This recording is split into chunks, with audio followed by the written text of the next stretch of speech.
오늘 우리에게 주신 하나님의 말씀은 구약성경 신명기 6장 10절에서 19절 말씀입니다.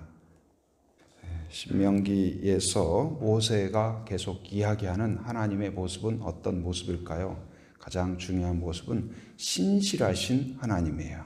하나님은 약속을 반드시 이루신다.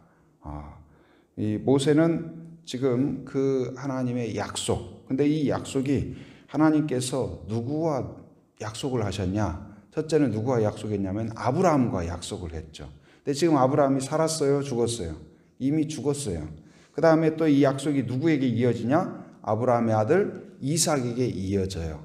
이삭이 살았을까요? 죽었을까요? 이삭도 죽었어요. 세상을 떠났어요. 그 다음에 이 약속이 누구에게 이어지냐면 야곱에게 이어지죠. 근데 야곱도 이미 어떻게 되었어요? 이미 다 세상을 떠났어요. 그러니까 약속의 당사자들이 이미 존재하지 않는 그때에도 시간이 많이 흘렀지만 하나님은 어떠셔요? 약속을 흐릿해하지 않고 없던 걸로 하지 않고 요구하지 않지만 그러나 하나님은 그 약속을 여전히 지키시는 분이다. 이걸 뭐라고 하냐? 신실하신 하나님이라고 해요. 그러니까 사람은 약속을 우리도 어렸을 때부터 약속 속에 살죠. 그러나 약속을 나 자신과의 약속도 다 지키지 못하죠. 하루 아침에도 아침마다 내가 이렇게 해야 되겠다. 연초가 되면 이렇게 해야 되겠다. 약속하고 또 다른 사람하고도 수많은 약속을 하지만 약속을 100% 지키는 사람이 누가 있겠어요. 나 자신과도 지키지 못하고 다른 사람에 대해서 더더욱 지키지 못하고 때때로 또 정말 중요한 약속, 꼭 지켜야 할 약속들을 하지 못해서 참 여러 가지 어려움을 겪는 경우도 있고 사람과의 관계 가운데에서 참 안타까운 상황들, 좋지 못한 상황들이 나오는 경우들도 많이 있습니다. 때로는 어때요? 지금 이제 총선이 이제 끝나고 개표가 거의 진행되었지만 국회의원이 되기 전에 그 약속과 되어서의 약속과 이런 것이 딱 맞으면 좋은데 꼭 그렇지는 않아요. 기대만큼 잘하는 분도 있지만은 그 이상으로 잘하는 분도 계시지만은 그렇지 못한 경우도 있죠. 당선될 때의 마음과 당선된 이후에 상황이 달라진 거예요. 근데 사람은 상황이 달라지면 행동도 달라지고 태도도 달라지죠. 그러나 하나님은 어떠셔요? 상황이 달라지고 시간이 달라지고 여건이 달라져도 하나님은 약속하신 것을 잊지 않으시고 반드시 이루신다. 바로 신실하신 하나님이에요. 바로 그 하나님의 그 창조의 약속, 그리고 아브라함에게 약속하신 것, 그 약속은 바로 성경의 약속. 성경은 약속의 책이죠. 그래서 오래된 약속 뭐예요? 구약. 새로운 약속 뭐예요? 신약. 약속의 책이에요. 근데 그 약속이 상황에 따라서 이 변화가 된다면, 그리고 이 약속은 성경의 약속은 우리가 직접 받았나요? 우리가 직접 받은 게 아니에요. 그런데 이 약속은 오늘도 신실한 줄 믿습니다. 변함이 없어요. 누구든지 받아들이면 그 약속은 유효해요. 곧 예수님께서 선포하신 그 약속들은 그것은 그 당시에 들었던 사람들 뿐만 아니라 오늘 또 예수님의 말씀을 듣고 지금이라도 듣고 받아들이면 그 약속은 여전히 유효한 줄 믿습니다. 신실하셔요. 하나님도 신실하시고 예수님도 신실하시고 성령도 신실해요. 그래서 우리 안에 그 하나님이 다스릴 때, 성령이 다스릴 때 우리도 어떤 모습으로 응답해야 될까요? 왔다 갔다 변화하고 그런 것이 아니라 신실하게 한결같은 믿음으로, 한결같은 순종으로, 한결같은 찬송으로, 한결같은 믿음으로 응답하는 성도가 되기를 바랍니다. 성경은 수많은 약속을 담고 있죠. 그런데 그 약속이 상황에 따라서 개정되고 보험 약관도 막 개정되잖아요. 그래서 작년에는 해줬는데 왜 올해 안 돼요? 죄송합니다, 손님. 개정된 새로 약관에 따라서 이 변화가 됐습니다. 그래서 저도 그 과거에 그런 일들이 있어요. 제가 몇 차례 말씀을 드렸는데 대학 군대 갔다 와가지고 대학 복학하기 전에 잠깐 직업은 아니고 알바라고 해야 되죠. 근데 어디서 일을 했냐면 탄광에서 좀 가서 일을 했어요. 탄광에. 근데 몇 개월간 가서 했더니 나중에 이제 졸업하고 이제 CC에서 사역을 하는데 그 전화가 왔어요. 그래서 이제 국민연금을 계속 거기서 하니까 그래서 전화가 왔는데 뭐라고 왔냐면 특수 직종에서 일을 해가지고 연금을 일찍 탈 수 있대요. 그래서 그때 그 당시로 55세인가 되면 연금을 탈 수 있대요. 그래서 갑자기 주는 은혜라 주여 감사합니다. 이렇게 또 사역을 하니까 하나님이 은혜를 주셨군요. 그래서 너무 감사했어요. 근데 어느 날 보니까 없어진 거예요. 그 혜택이. 그래서 내가 물어봤어요. 전화해가지고. 아니 그래서 지난번에 내가 달라고 한 것도 아닌데 나한테 전화해가지고 이렇게 일찍 주겠다고 약속을 했는데 왜 그게 지금 기간이 달라졌다 그랬어요. 그랬더니 죄송합니다. 그때에는 조금만 해도 혜택이 됐는데 법이 개정돼 가지고 몇 년 동안 한 사람 이상만 된다는 거예요. 이런 걸 뭐라고 그래요? 좋다? 말았네. 아니 말이나 말지. 그 약속한 거. 그거 누가 약속했어요? 내가 해달라고 한 것도 아닌데 국가에서 해준다고 했는데. 근데 사람 간에도 사랑하는 사람 간에도 약속 못 지키는 경우가 많고 국가도 법이 바뀌고 회사도 사랑합니다 고객님 사랑합니다 고객님 하지만 약속을 제대로 못 지키는 경우가 많죠. 그러나 하나님은 바꾸지 않으신다. 우리를 향한 약속은 여전히 유효한 줄 믿습니다. 사도행전 16장 31절에 주 예수를 믿으라 그리하면 너와 내 집이 구원을 받으리라. 이 약속을 분명히 믿으시기 바랍니다. 저는 믿습니다. 다른 이렇다 저렇다 말하는 사람들도 있어요. 그러나 예수님을 영접하면 하나님의 자녀가 되는 줄 믿습니다.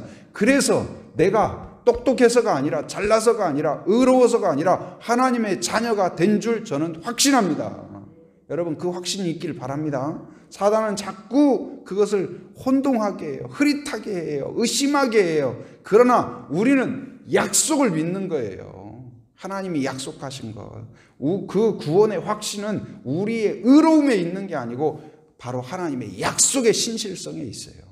그것을 믿는 여러분이 되기를 바랍니다. 요한복음 1장 12절에 영접하는 자, 곧 그 이름을 믿는 자들에게는 하나님의 뭐가 된다고요? 하나님의 자녀가 되는 권세를 주셨으니, 주실 것이니가 아니라 주셨으니, 할렐루야.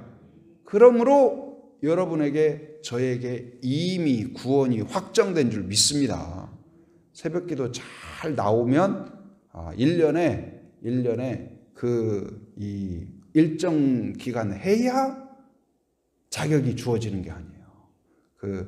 제가 영어 이렇게 프로그램을 하나 구입을 했는데 그 특징이 뭐냐면 이게 평생 보장해 준대요. 평생. 그래서 좋다 그랬어요. 근데 조건이 뭔지 아세요? 1년에 100일인가 이상을 들어야 돼요. 그러면 연장이 돼요. 근데 만약에 그냥 100일을 못 듣잖아요? 그러면 그냥 아웃이에요. 그냥 아웃이에요. 근데 만약에 우리가 주일 예배 52주 중에 30주를 못 채웠다. 그러면 너는 하나님의 자녀에서 아웃. 아니면 1년에 새벽기도 30일 이상 못 나왔다. 그러면 너는 아웃. 그런다고 해봐요. 얼마나 막 28번 채우고 안타깝습니다. 하나님 제가 28번은 나왔는데요. 2번 부족하다고 이러실 수 있습니까? 그러지 않겠어요? 그러나 하나님은 어때요? 바로 예수님을 구주로 영접한 그에게 약속한 대로 이루시는 줄 믿습니다. 흔들리지 않아요. 변경되지 않아요. 그런데 또 놀라운 건 무엇일까요? 믿음이란 얼마나 놀랍냐.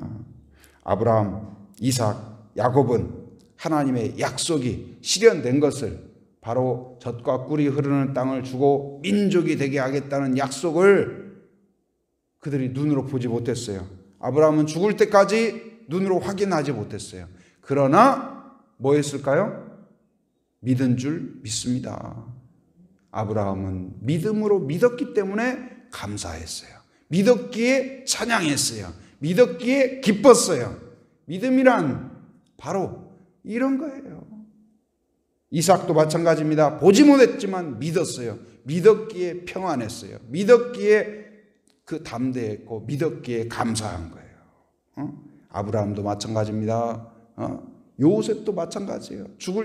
요셉이 죽을 때 딱 한 가지 유언하는 게 뭐예요? 너희들이 약속의 땅으로 들어갈 텐데 그때에 들고 가라. 뭘 들고 가라고 약속을 받았을까요? 자기의 뼈를 들고 가라. 그건 왜 그랬을까요? 바로 그가 죽으면서도 하나님의 약속을 믿었던 거예요. 여러분, 죽으면서도 하나님의 약속을 믿을 수 있는 사람은 복받은 사람인 줄 믿습니다. 하나님의 자녀인 줄 믿습니다. 여러분, 저도 임종을 목회자이기 때문에 임종을 많이 지켜볼 수가 있었죠. 그런데 이 임종 때에 그 가장 연약한 때고 인간으로 무기력한 때 아니에요? 그런데 그럼에도 불구하고 평안 가운데, 기쁨 가운데, 감사 가운데 나아가는 그 믿음의 용사들을 봐요. 힘으로, 그 육체적인 막 민첩함으로 용사가 아니라 몸은 모든 기능을 잃었고 눈빛도 흐려지고 아무것도 할 수 없고 말도 제대로 할 수 없는데 담대하게 하나님을 향하여 한 걸음 한 걸음 나아가는 평안과 용기와 담대함을 가진 믿음의 용사들을 보게 돼요. 그러면서 그 장례의 과정, 임종의 과정을 보면서 오히려 은혜를 받는 게 뭐냐? 이야, 믿음이 얼마나 중요한가? 믿음이 얼마나 사람을 용감하게 하는가? 담대하게 하는가? 저 죽음의 두려움 앞에서도 평안을 유지하고 오히려 누가 누구를 위로하냐면 숨을 몰아쉬는 그분을 그 가족들이 위로하는 게 아니에요. 누가 위로해요? 돌아가시는 분이 자녀들을 향하여 한마디 한마디 유언을 하고 확신을 하고 하나님을 의지하도록 권면하고 그 권위가 있어요. 믿음이 있으니까. 여러분, 바로 여러분 안에 그 아브라함의 믿음이 있길 바랍니다. 눈에 보이는 것만 믿는 어리석은 사람이 되지 말고 우리는 천지 창조가 이루어진 것을 보았어요? 못 봤어요? 본 사람 있어요? 못 봤죠. 그러나 뭐예요? 나는 믿는다. 나는 믿는다. 예수님의 십자가, 우리가 지난 주일 부활주일을 지냈죠. 예수님이 십자가에 돌아가셨다는 거, 그리고 무덤에서 부활하셨다는 거 본 사람 있나요? 아무도 못 봤죠. 그러나 그것을 나는 어떻게 한다? 믿는다. 믿는 사람은 용기가 생겨요. 소망이 생겨요. 기쁨이 생겨요. 평안이 생겨요. 자유가 생겨요. 죄로부터 자유가 생겨요. 그러나 믿지 못하는 사람은 두려움 가운데, 절망 가운데 살 수밖에 없습니다. 오늘 아브라함과 이삭과 야곱은 바로 믿음으로 그 하나님이 주신 길을 갔어요. 다음 세대 입장에서는 어땠을까요? 바로 지금 다음 세대들은 거기에 10절에 보니까 6장 10절 같이 한번 읽어봅니다. 시작. 내 하나님 여호와께서 내 조상 아브라함과 이삭과 야곱을 향하여 내게 주리라 약속하신 땅으로 너를 들어가게 하시고 내가 건축하지 아니한 크고 아름다운 성읍을 얻게 하시며. 사실은 지금 이들이 들어가지만, 다음 세대가 들어가지만 이들과 약속한 것이 아니었죠. 누구와 약속했어요? 아브라함과 이삭과 야곱하고 약속했는데 누가 얻었어요? 이 후손들이 약속을 얻게 돼요. 열매를 먹게 돼요. 저는 이 말씀 보면서 그런 생각이 들어요. 저는 어렸을 때 저희 집에 밭에 뭐가 많았냐면 감나무가 많았어요. 감나무. 그래서 감을 굉장히 좋아하고 참 감이 이제 많았죠. 근데 그 감나무를 누가 심었냐? 제가 심어서 먹은 감나무는 하나도 없어요. 다 누가 심었냐면 첫째는 할아버지가 심었고 둘째는 아버지하고 어머니가 심은 감나무지 제가 심어가지고 제가 그 열매 맺은 거 따먹은 감나무는 하나도 없다니까요. 다 할아버지가 심고 아버지가 심고. 근데 믿음은 이런 거예요. 가정 가운데 여러분이 기도로 심으면 여러분만 먹는 것이 아니라 자녀들이 먹게 될 줄 믿습니다. 여러분이 우리가 지금 심어야 다음 세대가 은혜를 누리고 먹게 될 줄 믿습니다. 지금 내가 심어가지고 내가 먹지 못하네? 그 어리석은 거예요. 아브라함 자신만 생각했다면 그 은혜가 흘러가지 못했을 것입니다. 그러나 아브라함과 이삭과 야곱이 바로 신실하신 하나님 앞에서 신실한 믿음으로 서고 넘어졌다가도 다시 서고 넘어졌다가도 다시 서고 그 믿음으로 나아감으로 인하여서 그 약속이 결국은 누구를 통해서 이루어졌어요? 그 후손들을 통하여서. 그들은 어땠습니까? 심지 않은 데서 거뒀고 파지 아니하는 데서 우물물을 마셨고 건축하지 아니한 성읍을 누린 거예요. 오늘 우리도 마찬가지예요. 오늘 한국 교회 그리고 우리의 믿음도 마찬가지예요. 내가 심은 것을 지금 거두는 게 아니에요. 수많은 믿음의 선배들이 눈물로 고통으로 피로 심었던 것을 우리는 먹는 거예요. 그리고 지금 우리가 파종을 해야 돼요. 기도를 심어야 될 줄 믿습니다. 그리고 순종을 심어야 될 줄 믿습니다. 믿음의 씨앗을 심는 성도가 되기를 바랍니다. 자녀를 위하여 심고 손자를 위하여 심고 손녀를 위하여 심는 자가 되기를 바랍니다. 내가 오늘 심지 아니하면 자녀가 거둘 게 없어요. 내가 오늘 심지 아니하면 손자가 거둘 게 없어요. 어느 날 이제 자녀나 후손들이 깨닫는 때가 있습니다. 내가 오늘 이렇게 다시 믿음으로 돌아올 수 있었던 건 바로 어머니 아버지의 기도 때문이구나. 바로 할머니 할아버지의 그 믿음의 뿌리 때문이구나. 저 역시도 마찬가지예요. 제가 오늘 이 자리에 서기까지에는 바로 하나님의 은혜와 그 어머니 아버지의 기도와 그 사랑 때문에 이루어졌다는 것을 늘 깨닫고 있어요. 바로 믿음이란 그래요. 그건 한 개인뿐만 아니라 교회도 마찬가지예요. 바로 오늘 이 시대 가운데 믿음으로 아브라함처럼 이삭처럼 야곱처럼 모세처럼, 모세도 지금 눈앞에 있지만 들어가지 못해요. 그러나 모세는 의심하지 않아요. 약속의 그 땅에 이 어린 아이들이 거기에 들어간다는 것을 결코 의심하지 않습니다. 바로 힘으로 들어가는 것이 아니고 하나님의 은혜로 들어가는 것을 믿었기 때문에 그래요. 여러분, 그 믿음이 여러분에게 있기를 바랍니다. 모세는 이야기합니다. 그러므로 은혜 가운데 살았고 너희들이 심지 않은 것을 먹었고 건축하지 아니한 성읍을 들어가기 때문에 거기에서도 신실하신 하나님을 어떻게 하라? 잊지 말라. 잊지 말라. 기억하라. 그리고 거기에서도 찬양하라. 왜? 너희들이 노력해서 얻은 것이 아니니까. 은혜로 얻었기 때문에. 그리고 수많은 믿음의 선배들의 기도와 순종으로 얻은 것이기 때문에. 그렇기 때문에 우리 믿음의 길은 항상 감사해요. 범사에 감사하는 이유가 여기에 있는 거예요. 내가 노력으로 얻은 것이 아니니까요. 은혜로 얻었고 수많은 사람들의 기도와 축복 가운데 얻었기 때문에.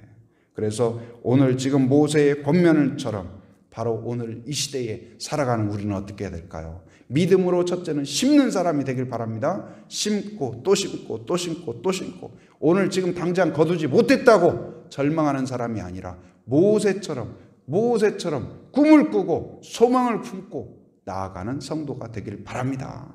또한 이제 이 찬양하고 감사하고 내가 은혜로 얻었기에 범사에 감사하는 바로 믿음의 그런 민족이 되기를, 성도가 되기를, 가정이 되기를 주님의 이름으로 축원합니다.